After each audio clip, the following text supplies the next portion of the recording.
अच्छा उसको याद कीजिएगा आप लोग, देंगे मौका, याद कर लीजिए। चलिए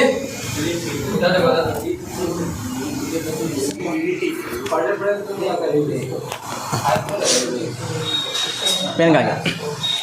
तो हेलो जय हिंद दोस्तों, शिवम क्लासेस धनबाद में आपका स्वागत है। तो आशा करते हैं आप लोग अच्छे होंगे, स्वस्थ होंगे और मस्त होंगे।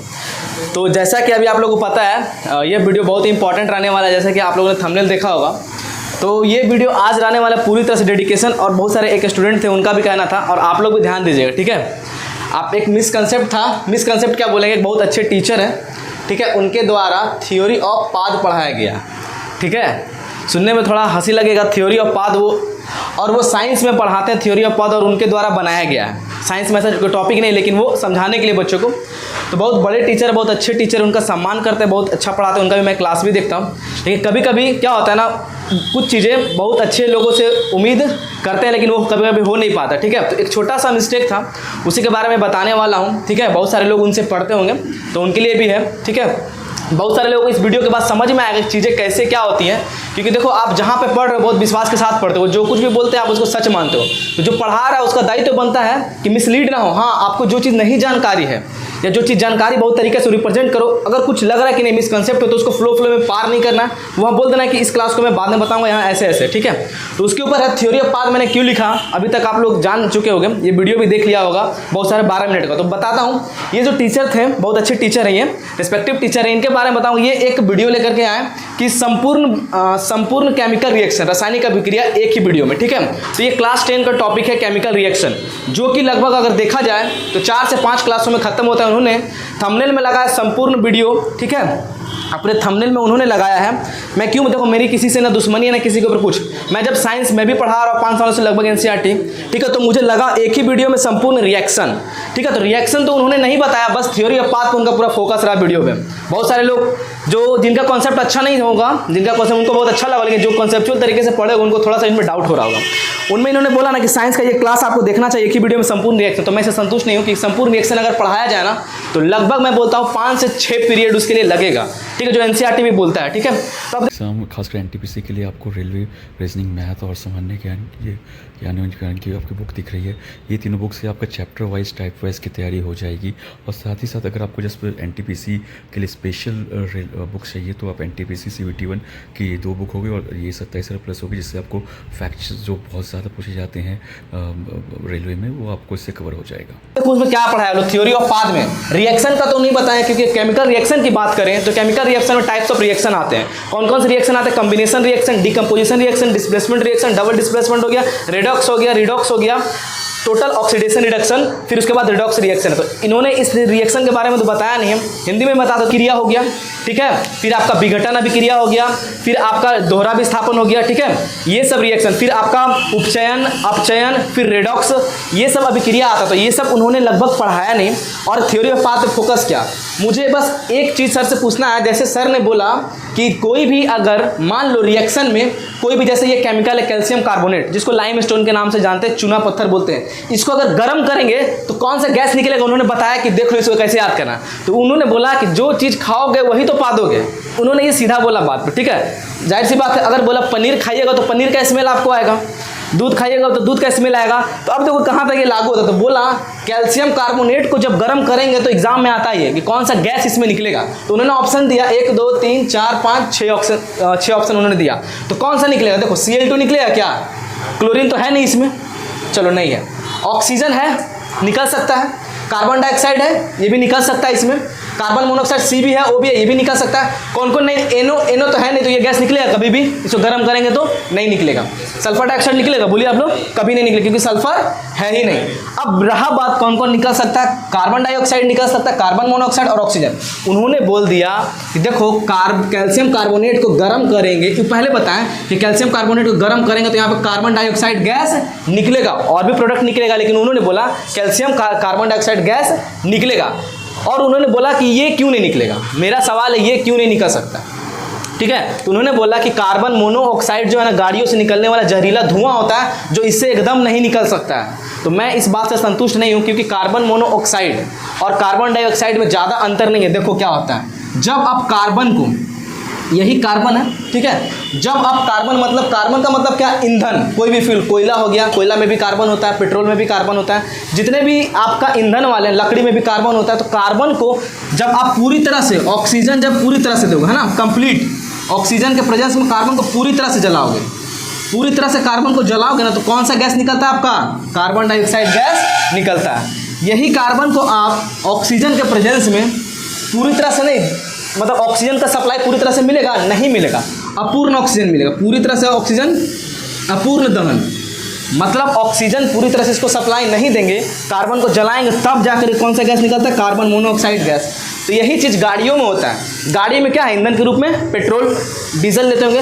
तो पेट्रोल डीजल क्या होता है, जब पूरी तरह से नहीं जल रहा होता है आपकी गाड़ियों में, तो कार्बन मोनोऑक्साइड गैस भी निकलता है। साथ साथ क्या होता है, पूरी तरह से जल भी रहा होता है तो कार्बन डाइऑक्साइड, लेकिन सबसे दोनों गैस निकलता है। गाड़ी में क्या निकलता है, कार्बन डाइऑक्साइड भी निकलता है और कार्बन मोनोऑक्साइड। तो ये सबसे जहरीला गैस होता है। क्यों, देखो गाड़ी में ये भी निकल रहा है, पेट्रोल डीजल तो अच्छी तरह से दहन भी हो रहा है। कभी कभी गाड़ी आपका खराब हो जाता है, उसके अंदर का सिलेंडर जो होता है, मोबिल घुस जाता है, अच्छी तरह से जल नहीं पाता, जो धुआं निकलता है आपका ना, तो उस कंडीशन में ज़्यादा मात्रा में कार्बन मोनोऑक्साइड निकलता है। तो ये जहरीला धुआं होता है। क्यों होता है, क्योंकि कार्बन मोनोऑक्साइड हमारे क्या होता है, सांस के द्वारा किस में आ गया, हमारे लंग्स, फेफड़े में आ गया, और हमको क्या चाहिए, ऑक्सीजन चाहिए। हमको क्या चाहिए, ऑक्सीजन चाहिए। तो पहले इस बात को थोड़ा क्लियर कर दें। तो ये सर का बोलना कि आपको कार्बन मोनोऑक्साइड एकदम नहीं होगा, ये नहीं है, ठीक है। आप ये डिपेंड करता है कि ये पूरी तरह से जल रहा है, पूरा इसका क्या कंबशन हो रहा है कि नहीं हो रहा है, ये इस पर डिपेंड करने वाला है, ठीक है। क्योंकि अब बोले सर कि यहाँ पे ऑक्सीजन, अब यहाँ पे बोले कि यहाँ पे कार्बन डाइऑक्साइड तो चलो होगा, लेकिन सर ने ये भी बोला कि यहाँ पे ऑक्सीजन आ सकता है, नहीं आ सकता है। अरे यहाँ कार्बन डाइऑक्साइड टूट के ऑक्सीजन आ सकता है कि नहीं आ सकता है, उन्होंने बोला नहीं, ऑक्सीजन गैस यहाँ पे कभी नहीं निकलेगा, क्योंकि ऑक्सीजन गैस हमेशा प्रकाश संश्लेषण में ही निकलता है। उन्होंने ये स्टेटमेंट दिया। तो मैं बोलना चाहता हूँ कि ऑक्सीजन गैस आपका केवल प्रकाश संश्लेषण में नहीं निकलता है। मैं बता देता हूँ कहाँ पे, एक रिएक्शन। जरूरी है क्या ऑक्सीजन गैस सिर्फ प्रकाश संश्लेषण की अभिक्रिया में ही निकलता है? नहीं, मैं कुछ एग्जांपल दे रहा हूँ। देखो ऑक्सीजन की गैस कहाँ कहाँ निकल सकता है, ठीक है। जैसा कि आपका KClO3, इसको क्या बोलेंगे, पोटासियम क्लोरेट। क्या है आपका, पोटासियम क्लोरेट। जब इसको हम गर्म करेंगे ना, इसको गर्म करेंगे तो क्या नहीं, KCl प्लस ऑक्सीजन। ऑक्सीजन तो यहाँ भी निकल रहा है, प्रकाश संश्लेषण को छोड़ दे तो ऑक्सीजन कहाँ निकल रहा है, यहाँ भी निकल रहा है। एक और मैं एग्जांपल देता हूँ, ठीक है, मैं बैलेंस नहीं कर रहा हूँ, ठीक है। अब बताते हैं यहाँ पे, जैसे कि आप मान लीजिए वाटर क्या बोलते हैं हम लोग, H2O। इसको भी जब आप गर्म कीजिएगा ना, गर्म नहीं करेंगे, इसको जब इलेक्ट्रोलाइसिस करते हैं, इसका क्या करते हैं, वाटर का हम लोग इलेक्ट्रोलाइसिस करते हैं, तब क्या निकलता है, ये हाइड्रोजन टूट गया और ऑक्सीजन गैस तो यहाँ भी निकला। पानी का भी विद्युत अपघटन हो रहा तो ऑक्सीजन यहाँ भी निकल रहा। KCl पोटेशियम क्लोराइड इसका नाम है ना, यहाँ पे भी ऑक्सीजन निकल रहा। सर ने सिर्फ बोला कि नहीं, यहाँ पे ऑक्सीजन नहीं होगा, सिर्फ ऑक्सीजन प्रकाश संश्लेषण में ही निकलता। मेरी बस इस पर टिप्पणी, ठीक है। तो समझ में आया। तो ये चीज़ आप ठीक है, लेकिन आपको ये चीज़ बोलना उचित नहीं है कि सिर्फ ऑक्सीजन इस प्रकाश संश्लेषण में ही निकलता है। अब देखो मैं प्रकाश संश्लेषण का भी इक्वेशन लिख देता हूँ।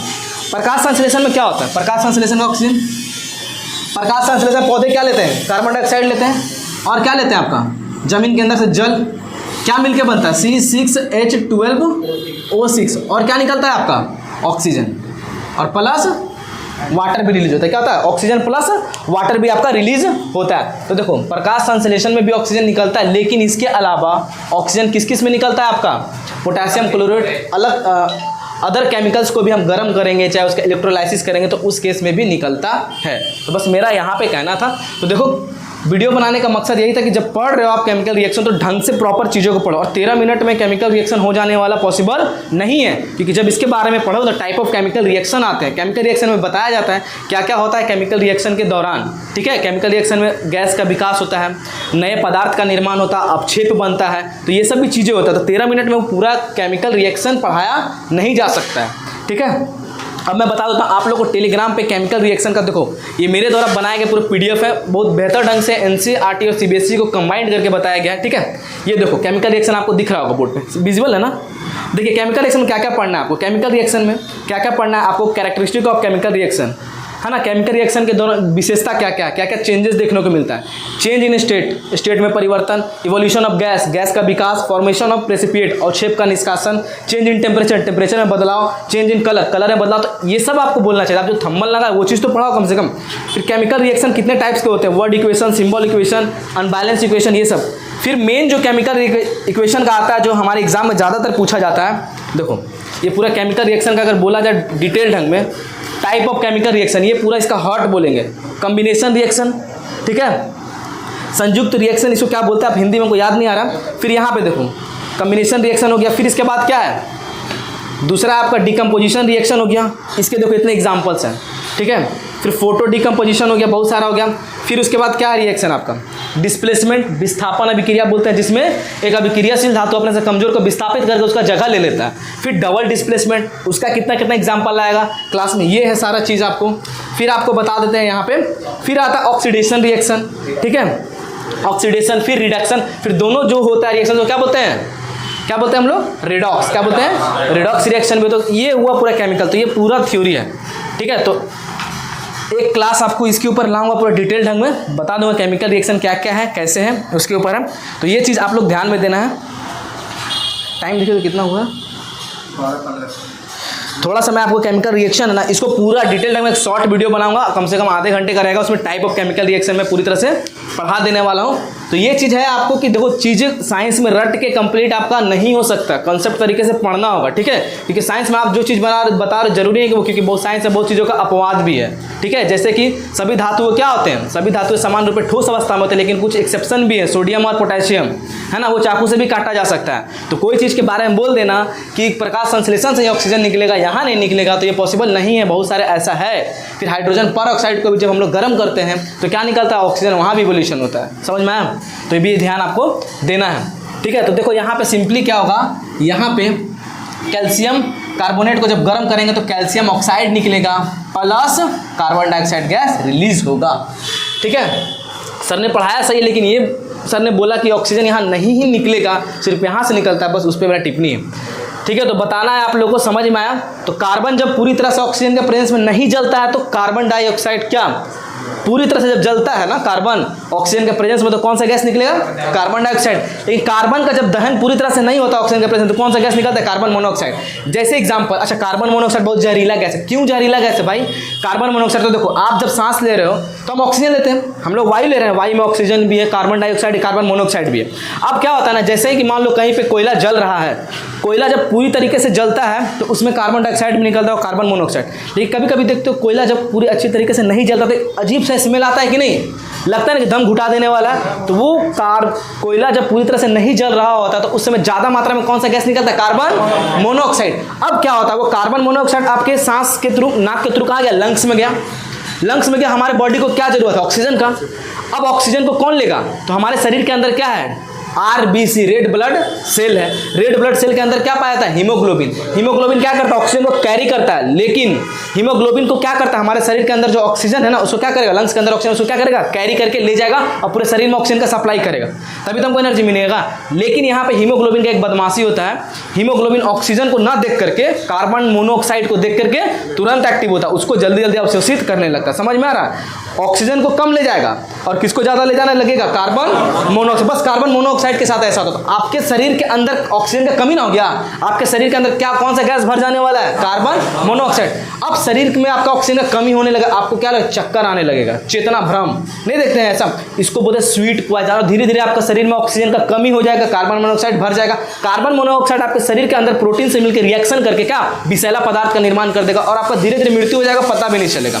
इसीलिए कार्बन मोनोऑक्साइड को क्या बोला जाता है, स्वीट पॉइजन बोला जाता है। क्या बोला जाता है, स्वीट पॉइजन। इसीलिए आप लोगों ने सुना होगा कि घर में कभी जब सोते हैं ना तो वेंटिलेशन का यूज़ करना चाहिए। क्यों, अगर घर में कभी सुने हुए कि चूल्हा या बोरसी है ना, सोते समय घर से उसको बाहर रख देना चाहिए। क्यों, क्योंकि जब आपके घरों में जो चूल्हा होता है ना, उस बुझ जाने के बाद थोड़ा सा कोयला उसमें जब बचा रहता है तो पूरी तरह से जलता है क्या, नहीं ना जलता है। तो पूरी तरह से जब नहीं जल रहा होता तो कोयला भी क्या एक तरह का कार्बन है, ईंधन है। तो पूरी तरह से नहीं जल रहा है, उसमें से कार्बन डाइऑक्साइड ज़्यादा निकलेगा, कार्बन मोनोऑक्साइड। आप सोए हुए हैं आराम से, आपके फेफड़े के अंदर कार्बन मोनोऑक्साइड भी जा रहा है और ऑक्सीजन भी जा रहा है। तो लेकिन हीमोग्लोबिन किसको लेगा, किससे ज़्यादा प्यार है उसको, ऑक्सीजन से, कार्बन मोनोऑक्साइड से। कार्बन मोनोऑक्साइड जल्दी लेने लगेगा, आप सोएं, सुबह भी सोए रह गए, ठीक है। तो ये होगा, तो कार्बन मोनोऑक्साइड चेतना हो गया, भ्रम की स्थिति होती है, इससे डेथ भी हो सकता है। इसीलिए बोला था बोरसी उर्सी बाहर निकालिए, है ना, और गेट बंद करके मत रखिए। अगर सोए तो कम से कम एटलीस्ट गेट उट को खोल दीजिए कि वो बाहर निकल जाए, वेंटिलेशन का काम करे। समझ में आया। तो ये छोटा सा टॉपिक था, इसको केमिकल रिएक्शन इस वीडियो में नहीं पढ़ाऊंगा अभी, क्योंकि अभी क्लास में टाइम है नहीं। इसको पूरा लगभग आधा घंटा से 45 मिनट में पूरा डिटेल ढंग से पढ़ाऊंगा, ठीक है। एक टॉपिक लेकर के बताऊं, फिर उसके बाद आपका एक भी क्वेश्चन अगर आपका नहीं छूटने वाला है उस क्लास से, ठीक है, मतलब 90% तो आपका क्वेश्चन एकदम नहीं छूटने वाला है उस क्लास के बाद, ठीक है। तो इसका मैं PDF डाल दूंगा, आप लोग पढ़ के खुद देखना। ये PDF टेलीग्राम में आज ही डाल देने वाला हूँ, आप लोग डाउनलोड कर लेना वहाँ से, और उसके बाद देखना इसको पढ़ने के बाद। देखो ये पूरी तरह से कैसे इंग्लिश में, मैंने हिंदी में इसका ट्रांसलेट अभी तक नहीं किया है, समय नहीं मिला, इसका हिंदी में कर देंगे, लेकिन आपको जब पढ़ा देंगे ना तो आपको पूरा प्रॉपर हम बाइलिंगुअल कर देंगे। तो इंग्लिश वाले के लिए बहुत अच्छा है, ये देख लेना, हिंदी वाले भी डाउनलोड कर लो, कुछ चीज़ समझ पाओगे, नहीं तो फिर मैं इसका क्लास लेकर के बहुत जल्दी आपका आने वाला, हो सकता है कल ही मैं अपलोड कर दूँ इसका क्लास, ठीक है। तो चलिए क्लास को यहीं तक रखते हैं। आई होप आपको चीज़ें समझ में आई होगी, और मेरा किसी टीचर के प्रति ऐसा नहीं है कि विरोध है, सब टीचर बहुत अच्छे हैं, सर को प्रणाम करते हैं, इतने अच्छे टीचर हैं, आगे पढ़ा रहे बच्चों को, हमने भी उनसे पढ़ा है, ठीक है, बहुत लोग पढ़ रहे हैं। तो कभी कभी मिसकंसेप्ट हो जाता है सभी लोगों से, तो उसके लिए अगर मैंने कुछ आपको लगा कि कुछ बोल दिया तो उसके लिए क्षमा चाहता हूँ। चलिए धन्यवाद। और हाँ, मैं एक स्टूडेंट से बता रहा हूँ, जो भी आप साइंस पढ़े, जिनसे भी पढ़े ना, पूरे कॉन्सेप्चुअल ढंग से पढ़े, आधा अधूरा नहीं पढ़े। और जो भी साइंस करना चाहते हैं, NCERT सीरीज, तो हम लोग NCERT सीरीज चल रहा था ना, 9th का चल रहा था, आपका चैप्टर 1, चैप्टर 2, चैप्टर 3 कर दिए, समय नहीं मिला तो कंप्लीट नहीं कर पाए, लेकिन कंप्लीट करेंगे तो वहाँ से जाकर आप लोग NCERT का पूरा सीरीज देख सकते हैं। तो धन्यवाद।